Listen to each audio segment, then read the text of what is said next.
الحمد لله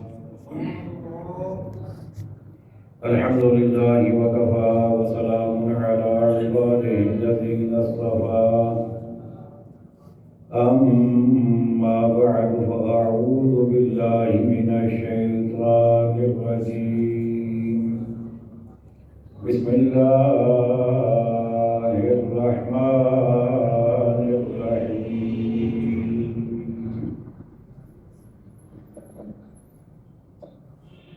يا أيها الذين آمنوا كتب عليكم الصيام كما كتب على الذين من قبلكم لعلكم تتقون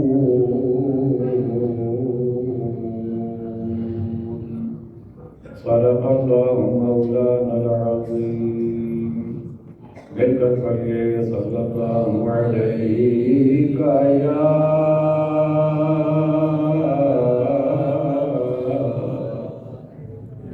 رسول اللہ وسلم علیہ یا حبیب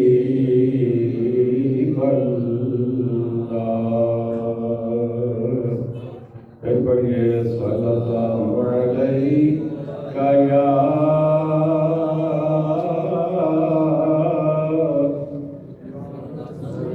رسول اللہ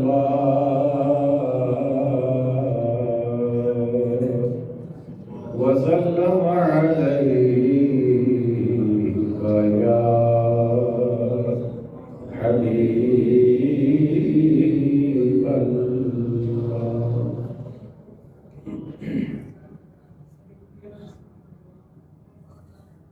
واجب سب عظیم سامعین محتشم حاضرین مکرم عشاقان مصطفیٰ کریم علیہ السلام جان ساران صحابہ کرام محبان اہل بیت العظام اور عقیدت مندان اولیاء کرام،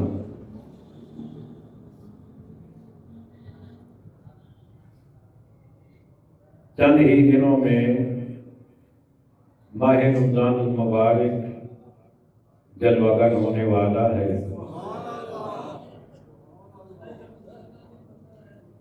ایسا ماہ مبارک کہ جس میں برکتیں ہی برکتیں ہیں۔ اب یوں کہہ لیجیے کہ نیکیوں کا موسم بہار آنے والا ہے، جسے دیکھیں گے اکثریت ان لوگوں کی جو عام دنوں میں مساجد کا رخ نہیں کرتے، وہ بھی آپ کو مساجد میں ملیں گے۔ کوئی قرآن مجید فرقان حمید کی تلاوت کرتا ہوا نظر آئے گا، کوئی درود و سلام پڑھتا ہوا نظر آئے گا، کوئی نوافل ادا کر رہا ہوگا، کوئی نماز پنجگانہ کے لیے آپ کو آتا جاتا نظر آئے گا۔ سحر کی برکتیں اپنی جگہ، افطار کی بہاریں اپنی جگہ، نماز تراویح میں جوش و خروش اپنی جگہ۔ مساجد بھی ان دنوں خوش نظر آتی ہیں کہ ہم پھر آباد ہو گئی ہیں۔ ماہ رمضان المبارک جب آتا ہے تو آقا علیہ الصلوۃ والسلام فرماتے ہیں کہ جنت کے سارے دروازے روزہ دار کے لیے، جنت کے سارے دروازے کھول دیے جاتے ہیں، اور روزہ دار جو ہے اس کے لیے پھر ایک مخصوص دروازہ بنایا جاتا ہے جسے باب الریان کہتے ہیں. اس دروازے سے روزہ دار کو آواز دی جائے گی، اسے بلایا جائے گا. اور جو بندہ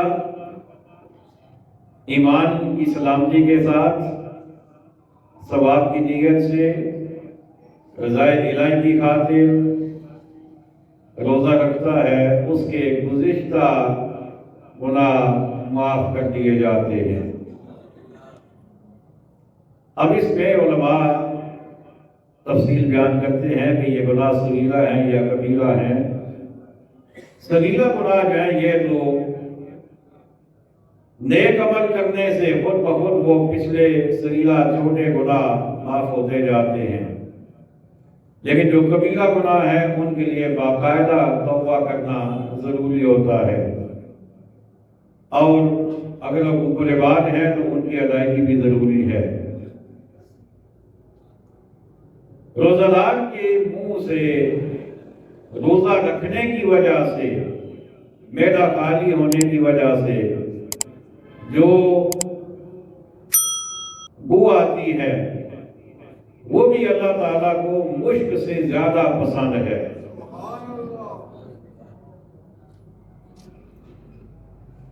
فضائل زیادہ تفصیل سے بیان نہیں کرنا چاہتا، مسائل آپ کے سامنے رکھنا چاہتا ہوں.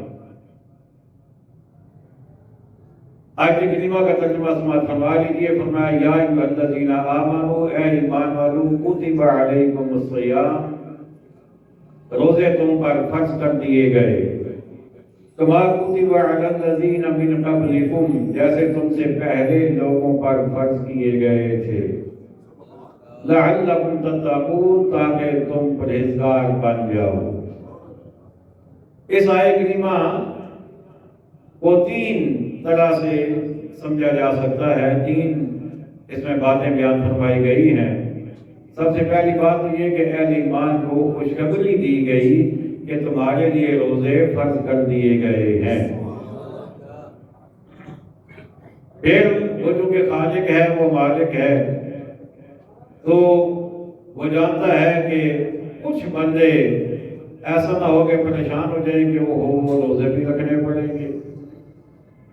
اور آپ نے اگلی بات یہ فرمائی کما کتب علی الذین من قبلکم، فرمایا یہ کوئی تمہارے اوپر اضافی بوجھ نہیں ہے، اس سے پہلی امتوں پر بھی روزے فرض ہوتے رہے ہیں، تو لہذا تمہیں پریشان ہونے کی ضرورت نہیں ہے. اور دوسری بات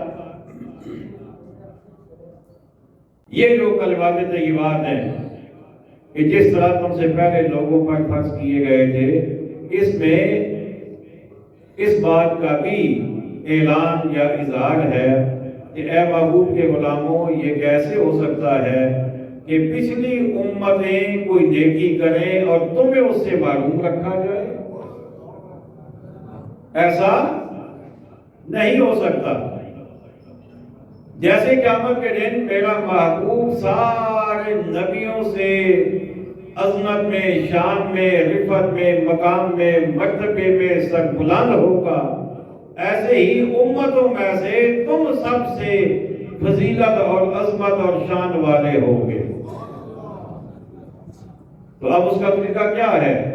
اس کا طریقہ یہی ہے کہ جو نیکیاں، جو عبادتیں گزشتہ امتوں کو دی گئی تھیں وہ بھی ہمارے دامن میں ہوں، اور اس سے کچھ اضافی بھی ہمیں عطا کیا جائے، اضافی نیکیاں بھی ہم کریں، تاکہ پچھلی امتیں یہ نہ کہیں کہ کام تو ان کا تھوڑا ہے، نیکیاں ان کی کم ہیں، عبادتیں ان کی کم ہیں، فلاں چیز تو انہوں نے کی نہیں ہے، لیکن مرتبہ انہیں زیادہ کیسے مل گیا؟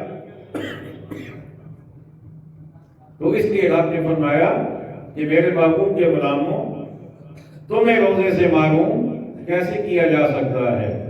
اور روزے کا مقصد یہ بیان فرمایا لعلکم تتقون، تاکہ تم پرہیزگار بن جاؤ. روزے کا مقصد پرہیزگار بننا ہے، روزے کا مقصد نیکوکار بننا ہے. پرہیزگاری کیا ہے، تقوی کیا ہے؟ ہر وہ کام جو رب کی رضا کے مطابق ہے وہ کرنا،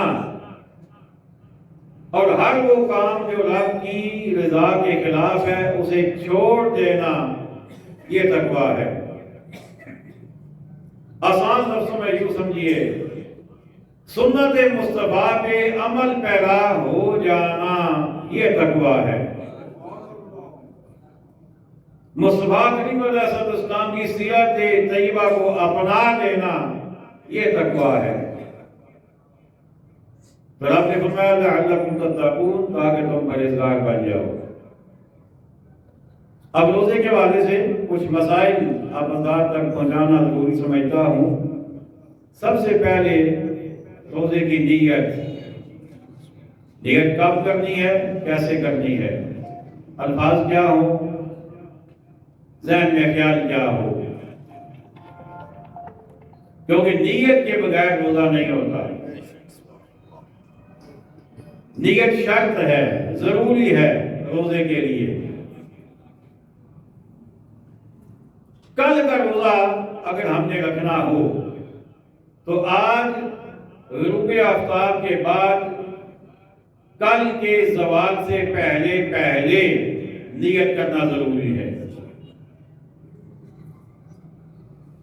یعنی کل کا روزہ اگر ہم نے رکھنا ہے، فرض کریں کل رمضان شروع ہو رہا ہے، تو ہم آج مغرب کے بعد، سورج غروب ہونے کے بعد رات کے کسی حصے میں بھی نیت کر سکتے ہیں کل کے روزے کی، اور کل کا زوال کا وقت ختم ہونے سے پہلے تک اس کا وقت ہوگا۔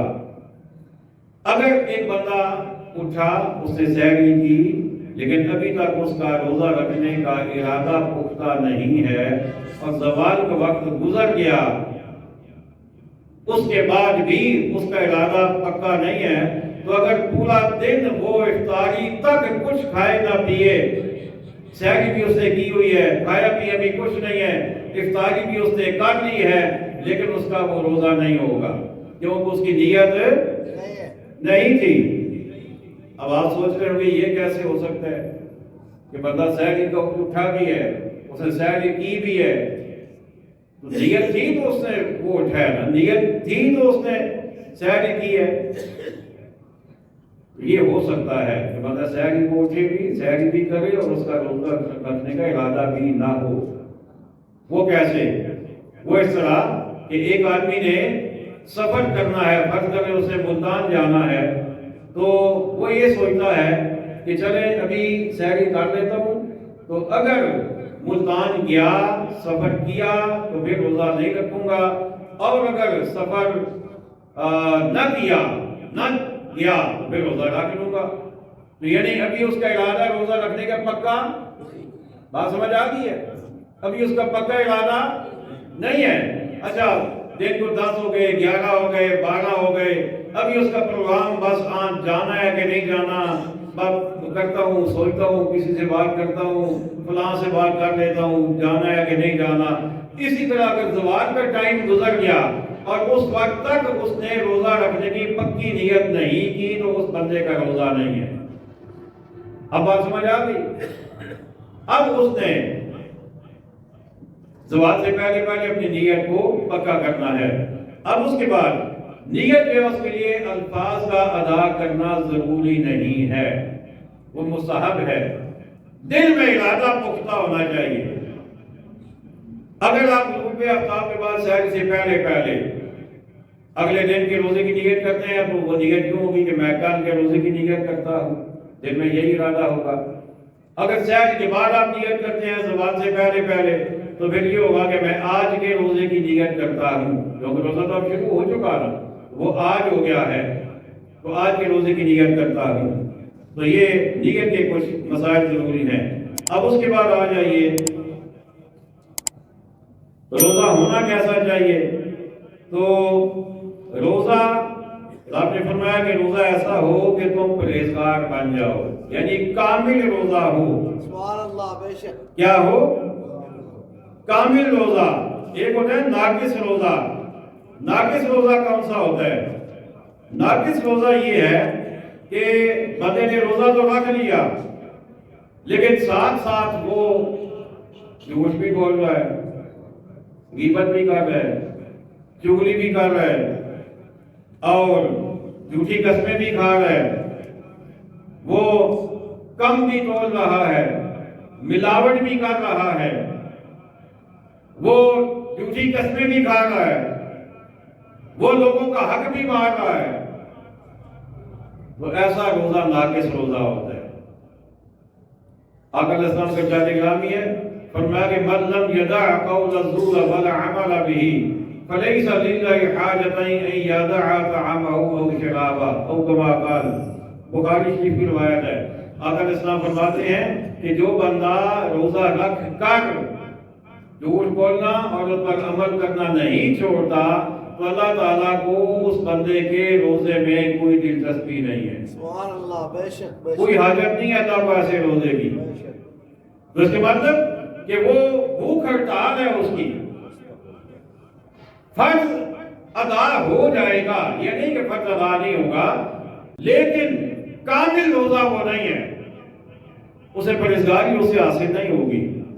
حضرت داتا علی اجویری رحمۃ اللہ تعالی علیہ، آپ نے کشف المحجوب شریف میں 2 حدیثیں نقل فرمائی ہیں۔ آپ فرماتے ہیں کہ آقا علیہ السلام نے ارشاد فرمایا اذا صمت فلیصم سمعک وبصرک ولسانک ویدک وکل عضو منک۔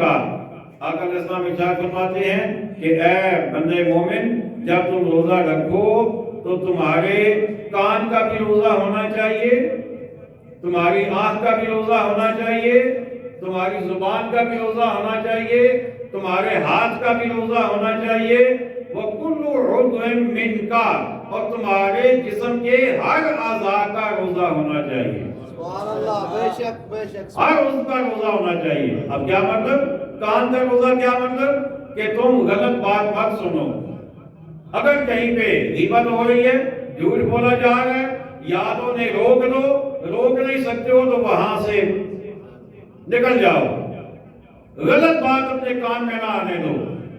اور دوسری بات، گانے باجے اس قسم کی چیزیں، موسیقی، یہ بھی روزے کی حالت میں تمہارے کان میں ویسے بھی منع ہے، لیکن روزے کی حالت میں اور بھی منع۔ آنکھ کے روزے کا کیا مطلب؟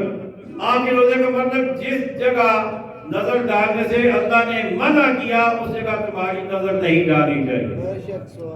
جس چیز کو دیکھنے سے رب نے منع کیا اس چیز کو دیکھنا تمہارے لیے روزے میں اور بھی زیادہ منع ہے۔ آج کے زبان کا روزہ کیا ہے؟ چغلی نہیں کرنی، جھوٹ نہیں بولنا، غیبت نہیں کرنی، گالی نہیں دینی، جھوٹی قسم نہیں کھانی، زبان سے تعلق رکھنے والا ہر غلط کام نہیں کرنا، تو یہ تمہاری زبان کا روزہ ہے۔ اور ہاتھ کا روزہ کیا ہے؟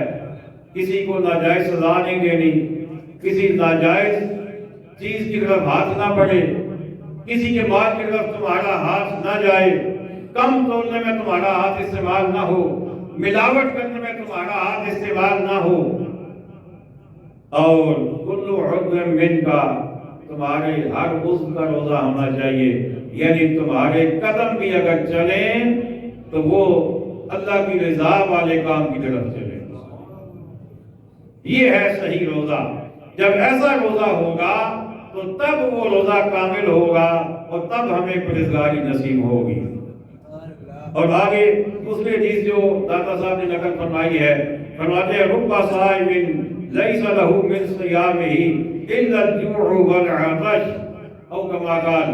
آقا علیہ السلام فرماتے ہیں بہت سارے روزہ دار ایسے ہیں جنہیں سوائے بھوک اور پیاس کے کچھ حاصل نہیں ہوتا۔ یہ آقا کا فرمان ہے۔ یہ وہ سمجھتے ہیں کہ ہم روزے سے ہیں، لیکن انہیں بھوک اور پیاس کی توقع حاصل نہیں ہوتا۔ اب آئیے دو کیٹیگریز ایسی ہیں جنہیں روزہ چھوڑنے کی اجازت ہے، ایک ہے مسافر اور دوسرا ہے بیمار۔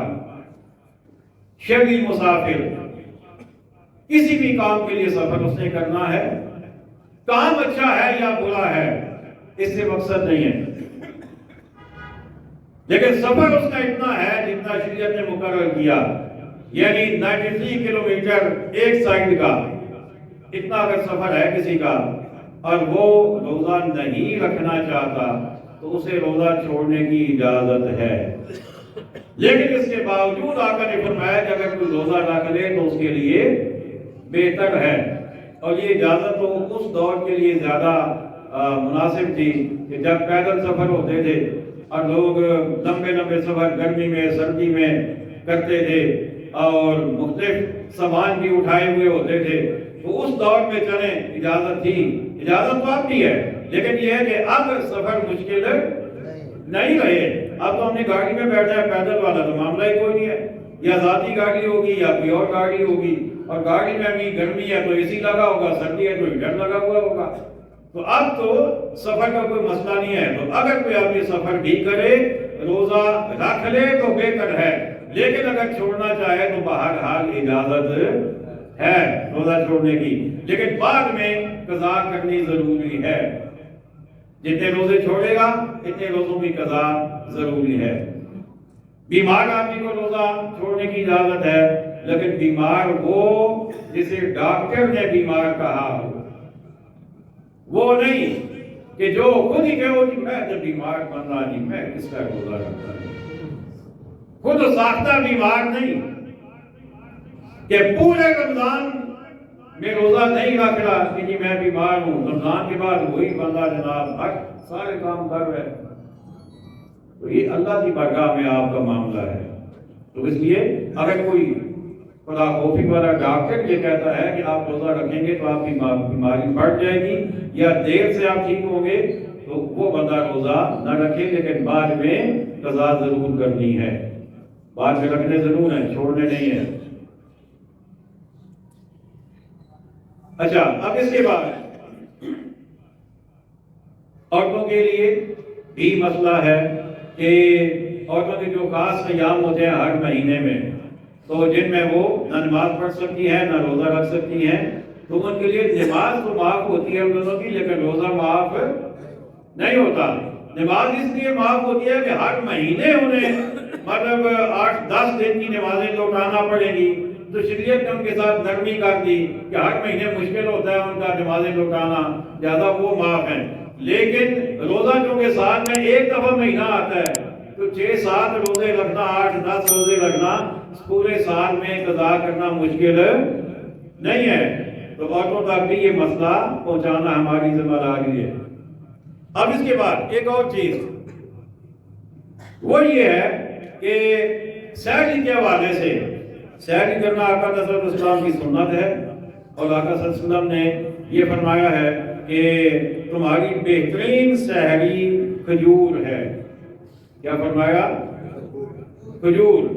افطاری میں تو ہم کھجور استعمال کرتے ہی کرتے ہیں نا، وہ تو سب کو پتہ ہے کہ افطاری کھجور سے کرنا سنت ہے، لیکن یہ بھی ذہن میں رکھیے کہ سحری میں کھجور استعمال کرنا یہ بھی سنت ہے، اور تاکہ میں پسند ہے آقا صلی اللہ علیہ وسلم کو، افطاری ہو یا سحری ہو، 1 3 5 7 تاکہ میں یہ سحری میں یعنی کھجور جو ہے اس انداز میں کھائی جائے۔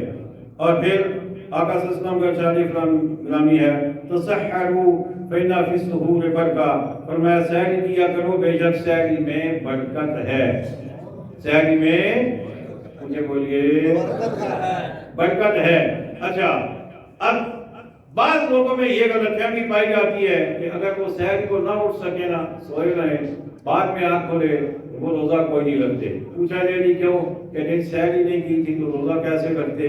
اب ان کے ذہن میں شاید یہ بات ہوتی ہے کہ سحری نہ کریں گے تو روزہ ہوتا ہی نہیں ہے، حالانکہ رمضان کا روزہ جو ہے سحری کریں یا نہ کریں روزہ فرض ہے، روزہ نہیں چھوڑ سکتے، روزہ رکھنا ضروری ہے چاہے سحری کریں یا نہ کریں۔ اس سے اگلا مسئلہ یہ ہے کہ سحری بند کس وقت کرنی ہے۔ اب تو خیر کافی شعور پیدا ہو گیا ہے لوگوں میں، لیکن کچھ عرصہ پہلے تک یہ ہوتا تھا، اب بھی شاید کہیں یہ بات ہو لوگوں کے ذہن میں کہ جب تک اذان نہ ہو تب تک کھاتے پیتے رہیں۔ تو اذان ہوتی ہے فجر کی نماز کے لیے، وہ سحری بند کرنے کا اعلان نہیں ہے، اگر اذان کہنے والا بندہ لیٹ ہو گیا وضو کرتے کرتے یا کوئی اور کام کرتے کرتے، اذان اس نے دیر سے کہی، 5 10 منٹ 15 منٹ اذان لیٹ ہے تو اذان تو ہو جائے گی اس کی، لیکن کیا اس وقت تک کھاتے پیتے رہیں؟ تو یہ بالکل نہیں ہے۔ آج کل باقاعدہ چارٹ پورے مہینے کا نقشہ جو ہے، نقشہ اوقات آ جاتا ہے، تو وہ آپ کے پاس ہونا چاہیے، اور اس وقت سے بھی کم از کم 5 7 منٹ پہلے اپنا روزہ بند کر کے سحری مکمل کر لیں تاکہ بعد میں کوئی مسئلہ نہ ہو۔ اب اس کے بعد اگلا مسئلہ ہے افطاری کا۔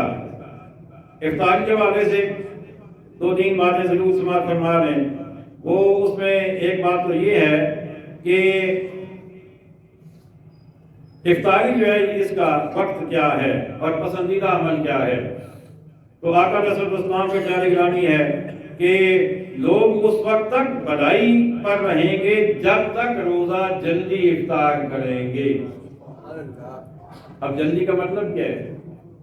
جلدی کا مطلب یہ نہیں کہ تھوڑا سا بادل بھی اگر آ جائے سورج کے سامنے تو کہیں گے بس ہو سکتا ہے کھل ہی گیا ہو، تو ہو سکتا ہے والی بات نہیں۔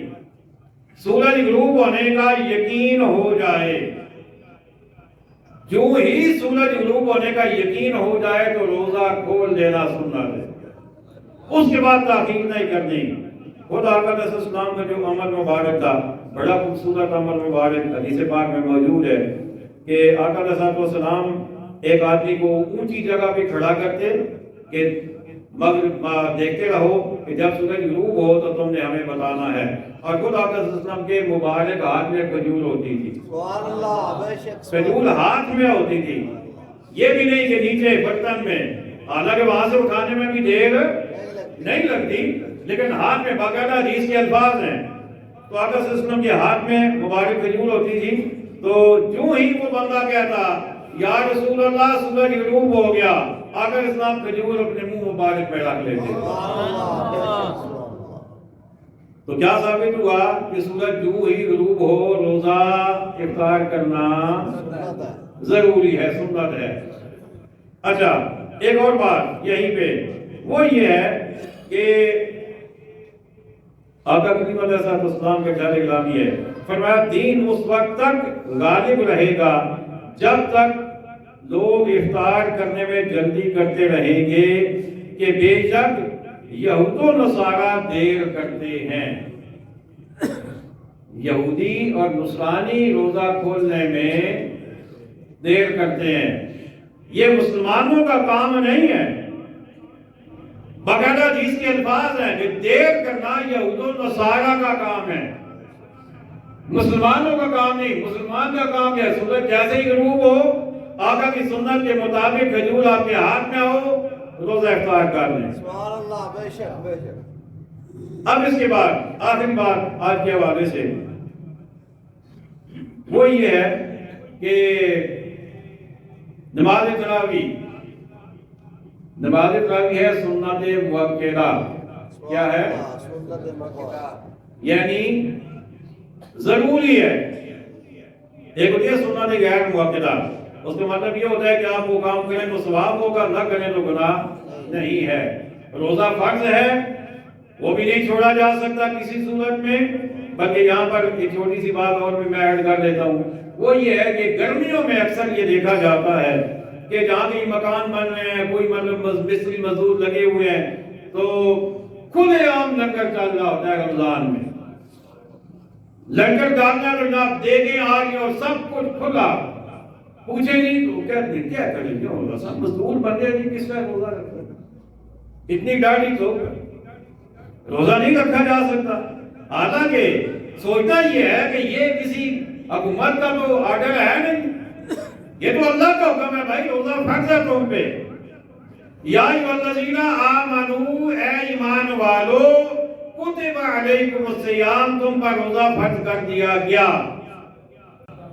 تو یا آپ اپنے آپ کو اہل ایمان میں شامل نہیں کرتے ہو، اگر کرتے ہو تو اہل ایمان کو تو حکم ہے کہ روزہ فرض ہے۔ اچھا اگر کوئی بندہ ایسا ہے کہ اسے یہ خیال ہے کہ میں روزہ رکھ کے محنت مزدوری نہیں کر سکتا، تو 11 مہینوں میں بندہ اتنی سیونگ تو کر ہی سکتا ہے کہ 1 مہینہ بندہ گھر بیٹھ کے آرام سے روزے رکھے۔ دیکھیں ہم باقی کاموں کے لیے سیونگ کر لیتے ہیں نا، مکان بنا لیتے ہیں نا، شادیاں ہو جاتی ہیں، اپنی بھی بچوں کی بھی کر لیتے ہیں، بڑے بڑے کام کے لیے ہم بڑی بڑی سیونگ کر لیتے ہیں۔ تو ایک مہینہ روزہ رکھنا ہے، اس کے لیے 30-40 ہزار 50 ہزار سیو کرنا بھی اگر خدا کا خوف ہو تو یہ ہو سکتا ہے۔ تو اس لیے روزہ چھوڑنا نہیں ہے۔ تراویح کے حوالے سے میں بات کر رہا تھا، سنت مؤکدہ ہے، اس کو چھوڑنا گناہ ہے، چھوڑنا بالکل نہیں ہے۔ اور تراویح ہے کیا؟ عبادت ہے، یہ طبیعت پہ نہیں ہے، یہ شریعت پہ ہے۔ میں نے یہ بات اس لیے کی ہے کہ بہت سارے لوگوں کو دیکھا جاتا ہے، کوئی 4 پڑھ کے جا رہا ہے، کوئی 8 پڑھ کے جا رہا ہے، کوئی 12 پڑھ کے جا رہا ہے۔ اچھا، کئی بندوں کا کوئی ان کا مائنڈ نہیں ہوتا، آج 4 پڑھ رہے ہیں، کل 12 پڑھ رہے ہیں، اگلے دن 8 پڑھ رہے ہیں، اگلے دن 20 پڑھ رہے ہیں۔ تو بھائی جان یہ شریعت ہے، یہ طبیعت نہیں ہے۔ اور پوری 20 رکعت نماز تراویح سنت مؤکدہ ہے۔ کتنی؟ 20 رکعت اہل سنت و جماعت دلائل کے ساتھ۔ خلفائے راشدین کا بھی یہی عمل تھا، آقا علیہ الصلوۃ والسلام سے بھی ایسی ہی روایات موجود ہیں سبحان اللہ، بے شک بے شک، کہ رمضان شریف میں 23 رکعت نمازیں 23 رکعت ادا کی جاتی تھی اضافی کا مطلب اس میں یعنی جماعت کے ساتھ فرض کے علاوہ 23 رکعت۔ وہ 23 رکعت کیسے تھی؟ 20 رکعت نماز تراویح اور 3 رکعت نماز وتر جو فرض کے علاوہ جماعت کے ساتھ ادا کی جاتی تھی۔ حضرت عمر رضی اللہ تعالیٰ عنہ نے باقاعدہ جماعت آپ کے دور میں شروع ہوئی، اس سے پہلے جماعت کا باقاعدہ نماز تراویح کا انتظام یا حکم نہیں تھا۔ آقا علیہ السلام نے ادا ضرور فرمائی ہے، لیکن ایک دن ادا فرمائی، دوسرے دن، تیسرے دن، لیکن چوتھے دن آپ تشریف نہیں لائے اور پوری 20 رکعت آپ نے ادا فرمائی۔ اور سحر کے وقت آقا صلی اللہ علیہ وسلم تشریف لائے، فرمایا کہ میرے غلاموں مجھے پتا تھا کہ تم آئے ہوئے ہو۔ پہلے دن بندے کم تھے، اچانک آقا صلی اللہ علیہ وسلم تشریف لے گئے، سب کو 20 رکعت پڑھا دی۔ دوسرے دن بندے زیادہ ہو گئے، جو پتا چلا اور آگے، تیسرے دن اور زیادہ آگے، چوتھے دن مسجد بڑھ گئی۔ عبادت کا ذوق شوق ہے نا بھائی صحابہ کا، تو مسجد بھاگ گئی، لیکن آقا تشریف نہ لائے، سحر کے وقت آئے۔ فرمایا غلاموں مجھے پتا تھا، لیکن میں آیا اس لیے نہیں ہوں کہ اگر آج بھی میں آ کر تمہیں پڑھا دیتا تو یہ بھی تم پر فرض ہو جاتی، لیکن فرض ہونے سے تمہیں بچانے کے لیے میں آج نہیں آیا۔ لیکن صحابہ کو پتا چل گیا کہ فرض ہو نہ ہو آقا کو پسند تو ہے، سبحان اللہ، بے شک بے شک، آقا کو پسند تو ہے۔ تو صحابہ کرام نے اس دن سے لے کر ہر رمضان میں صحابہ کرام اور صدیق اکبر کے 2 سال کے دور میں بھی وہ آتے تھے، الگ الگ اپنی اپنی پڑھ کے چلے جاتے تھے، جماعت نہیں ہوتی تھی۔ حضرت عمر رضی اللہ تعالیٰ عنہ کے دور میں آپ نے دیکھا لوگ الگ الگ پڑھ رہے ہیں، آپ نے ابی بن کعب کو حکم فرمایا کہ آپ نماز تراویح پڑھا دیا کریں جماعت کے ساتھ۔ تو وہ امام بن گئے، باقی پیچھے کھڑے ہو جاتے، نماز تراویح باقاعدہ جماعت شروع ہو گئی۔ تو کم از کم اور کسی کے لیے نہیں تو ہمارے لیے تو حضرت عمر کی بات اہمیت رکھتی ہے نا۔ بے شک، سبحان اللہ، بے آپ شک، سوچے کرو نا، بے شک بے شک، سبحان اللہ، سنت آقا کی ہے، اور آقا کا یہ بھی تو فرمان ہے نا، علیکم سنتی و سنت خلفائے راشدین المہدیین کما قال۔ آقا نے فرمایا میرے غلاموں تمہارے اوپر میری سنت پر عمل کرنا بھی ضروری ہے اور میرے خلفائے راشدین کی سنت پر عمل کرنا بھی ضروری ہے۔ بے شک، سبحان اللہ، بے شک بے شک، تو جماعت یہ حضرت عمر کی سنت ہے، اور خود تراویح جو ہے آقا صلی اللہ علیہ وسلم کی سنت ہے، اور پوری 20 رکعت ہے۔ اس کو طبیعت پہ نہ چھوڑیں، اس کو عبادت کا درجہ دیں۔ ایک بات، اور آخری بات وہ یہ ہے کہ نوجوانوں کو خاص طور پر میں دیکھتا ہوں نماز تراویح میں بہت سستی کا مظاہرہ کرتے ہیں، بہت سستی کا۔ پیچھے آج کل تو ہے سردی ہے، گرمی کا موسم ہے، کولر کے پاس جا کے کھڑے ہو جائیں گے، آپس میں گپے مارتے رہیں گے، موبائل یوز کرتے رہیں گے۔ جو ہی امام صاحب رکوع میں جانے لگیں گے نا تو بس دوڑ کے آئے اور جناب کھڑ کر کے رکوع میں۔ تو ایسی جو عبادت ہوتی ہے اس کے لیے کہا گیا کہ یہ منافق کی عبادت ہے، کہ یہ نماز میں سستی کرنا، یہ باقاعدہ قرآن کا میں آپ کو فرمان سنا رہا ہوں، کہ نماز میں سستی کرنا یہ منافق کا کام ہے۔ بے شک بے شک اب آئے تھے آپ مومن، آئے تھے رب کو راضی کرنے کے لیے، آئے تھے عبادت کرنے کے لیے، اور عمل مسجد میں ایسا کر رہے ہیں کہ جاتے ہوئے آپ کا نام منافق میں شامل ہو جائے تو بہت بڑا نقصان ہے۔ نماز تراویح جیسے مردوں کے لیے ضروری ہے ایسے ہی عورتوں کے لیے بھی ضروری ہے۔ جیسے مردوں کے لیے سنت موقدہ ہے ایسے ہی عورتوں کے لیے بھی سنت موقدہ ہے۔ اللہ کریم ہمیں عقائد صحیحہ ہمارے سالہ کی توفیق عطا فرمائے۔ وما علینا الا البلاغ۔